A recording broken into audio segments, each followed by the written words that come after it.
Here for the second of many mentor reflection feedback debriefing session. I'm here with Ms. Berry. We're going over it was 1, 2, and 3 were the standards for the TSAC or TASC standards from based on the video that we just watched and she watched and that I taught in the lesson. And Ms. Berry. Okay, so would you introduce the lesson, the It was grade a level? it was a 40-minute lesson for first grade. It was health, and the topic of the lesson was proper and improper exercises and the effects. Okay, so the standards we're looking at have to do with using knowledge about the learner's growth when you design your lesson, um, positive classroom environment, making all the learners feel valued, and a climate of mutual respect. And then the third one is what? Oh, collaborating with students and families. Okay, so in terms of learner development and learning differences and positive classroom environment for everybody, I thought from what I saw that everybody seemed to be well engaged.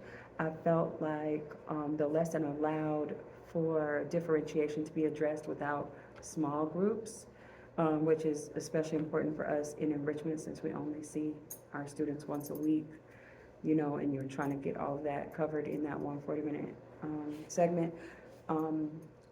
I think like some of the glows were that it was a lesson that involved would engage different learning styles. There was a kinesthetic portion, there was a written portion, there's a verbal, portion, and so all of those were glows. Other thing, the fact that you had an exit ticket as a form of a formative assessment was excellent and is a high standard in enrichment because of course they expect us in health or in art to not be as formal. So I think that was great. The kids were excited. You looked like you were having fun. There was an obvious and genuine connection between you and the kids. The thing is, I don't in evaluating this standard right here, it's not identified in the video because there's only a view of a select portion of the room. It's not identified which kids needed more support or less support, or which kids had learning differences or anything like that. Because we teach the same students, I know who I was looking at in the video, but I don't know who else was in the room, right? So Students that have left to the I have no office. announcement. So I If you have didn't. students in your classroom, please come down to the main office if they haven't been picked up. Thank you. So I didn't feel like I felt like this was a great lesson. I didn't feel like it was one that particularly showcases what we're doing for, learners who need extra support. I did see you had a para in there, you had someone else to help. Like when they need to write their name or they need to write something on their paper. And I know that's an area where when you're having that oral, discussion, this verbal exchange, sometimes kids who struggle are doing fine with that, but then they need help when you move to the paper. So I know you had some support on that. So, I'm assuming that was, I'm responding to the rubric with that as the evidence that there was support available for that. And I think that's great for you because you were able to be, like physically present and engaged without having to stop and go, be sitting with one or two students who needed more support. So that was great. The other one that had to do with collaborating with students and families, this is a bigger picture thing than what you can see just inside of, that 120-minute, segment. So one of the things that I'm gonna know for this lesson is that for you, because all of these domains, the basic parts, you're beyond that. This is not year 1 for you or year 3 for you, I think everything flowed really smoothly, and it's really evident that you're in the proficient stage, with our general teaching best practices, right? So I think we're gonna need to, for the rest of these, try to think about, for you personally, what are the ways you wanna grow? Because you're already maximizing the freedom and the opportunity that we have, like to design your own, to teach it the way you want to teach it. You don't have to follow, someone else's lesson plan or anything like that. So maybe those are where areas to push, like, how am I engaging, how am I connecting what's happening in the classroom to what's happening at home? And I know you have some lessons where you've honed in on that before. And then also meeting those different needs, higher and lower, not just if someone can't write their name, can we help them write it? There's different levels of support too that you can look into with that. I love that, again, we're seeing them once a week, so as much of a one-stop shop as it can be is always helpful. I love that whether you were one of the students who had already a lot of prior knowledge, which, I saw you activate at the beginning prior knowledge just to see, what kind of language they were using, what kind of ideas they had, they were throwing them out, that was great. And then that lets you know, oh, these are the ones who have a lot to say about it. These are the ones who I need to, pull a little bit more from. So that was great. But yeah, maybe that's an area to look at, because going through this process, just meeting the mark, you've already done that, right? So if you're going to actually grow from the process, then what are the things that you could push that we haven't been, paying attention to? You clearly have paid attention to it being exciting, it being fun, it being engaging. You always walking down the hallway from morning all the way until 4 o'clock are working on the relationship that you have with students. And I know you work on the relationships with certain parents, especially over the years, because, you've had different roles that are not just in the classroom. But let's focus in on how can we, just in terms of growth, right? Because there's nothing in this lesson that I could say, hey, did you see this? You were slipping right here. This is something we need to fix, right? There's no fixes that this lesson needs. So I feel like the only thing that's remaining is that we can look at how to expand. What do you think about that? Like, what do you think is? You're right. It's a couple areas now that you stated, and I kind of Yeah, because I think you're good at knowing. We're good at knowing, did this lesson go well or did it not? But I'm saying, let's look beyond that, because you already have a baseline of performance for that. You already know how to make it go well. So what would be your feelings about? I could have added an element, try to exercise at home with your family, try to get your family involved, exercising. I missed a point where I didn't even tell them how much time to exercise daily. 30 minutes a day. I didn't hit that point. But at the same time, this is one lesson that, could be a unit of study. True. Exercise could be, you generally in any subject, you're not expecting to hit something one day and then get everything in, right? And especially at this age level. So those are actually pluses. The fact that everything wasn't there is a plus, because at the first grade level, they can't absorb every aspect of exercise in a 40-minute workshop. An adult might be able to pay some money, do a workshop, let me get everything I need to get and go home and change my fitness routine, right? But it is age appropriate to only give our students a bite-sized amount and an amount that they can engage with and, and internalize, and then build on it the next time. So I don't think you have to feel like, ooh, I could have put this in this one, but how could you take it the next step and the next step in the next, times that you touch on the topic. So yeah, definitely something they can take home.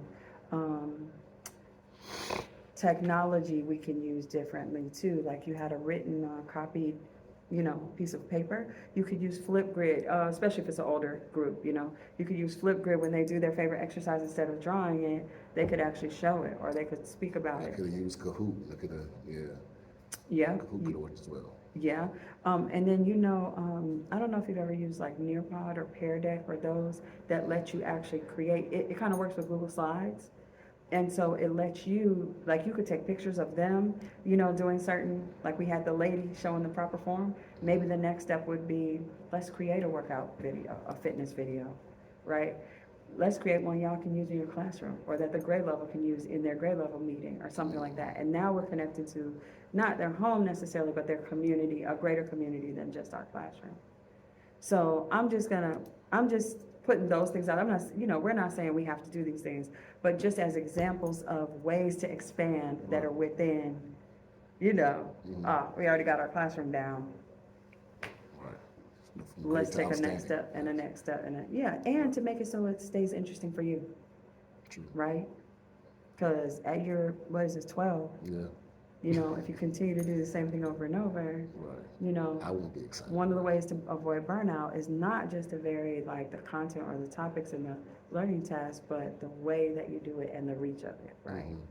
So I think that's a good place to stay focused for you through the process.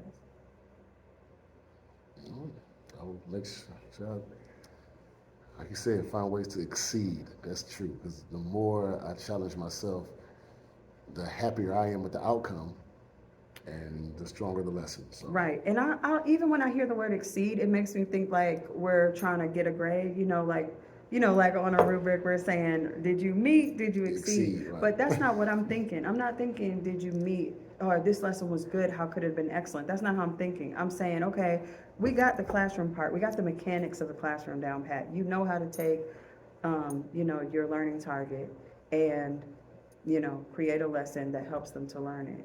What's the area that you're not as strong with? What's the area that you don't look at as much? Is it the expansion beyond the classroom? Is it connecting what we're doing in the classroom to our homeroom, grade level, school environment, home environment?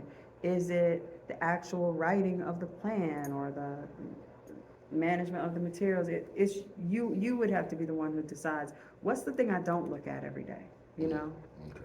because you know the thing that you are strong at, right? So I would say that's something to reflect on. Okay.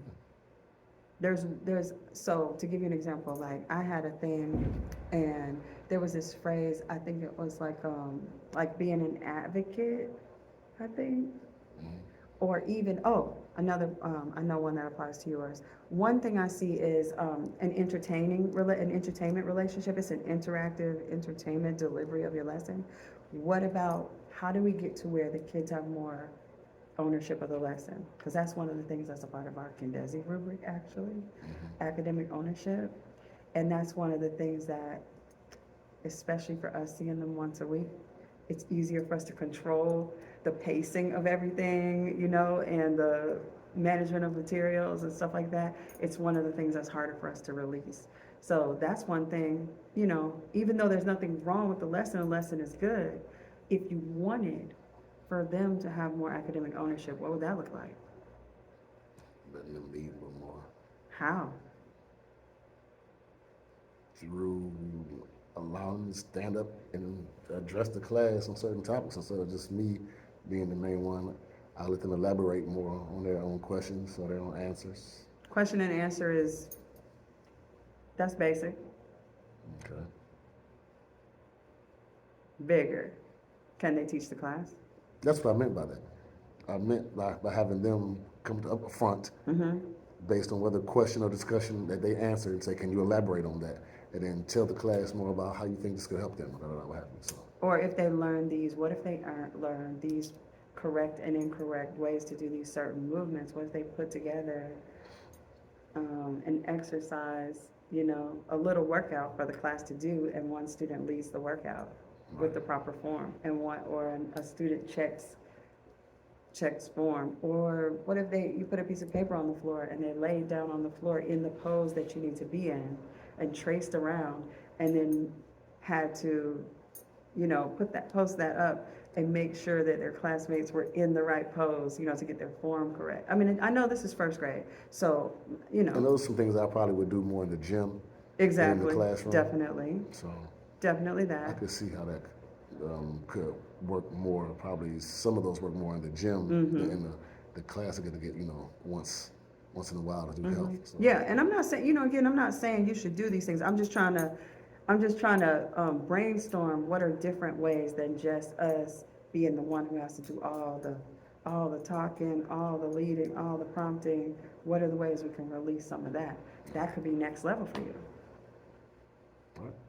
All right. So good job. Thank you. I appreciate it. Okay.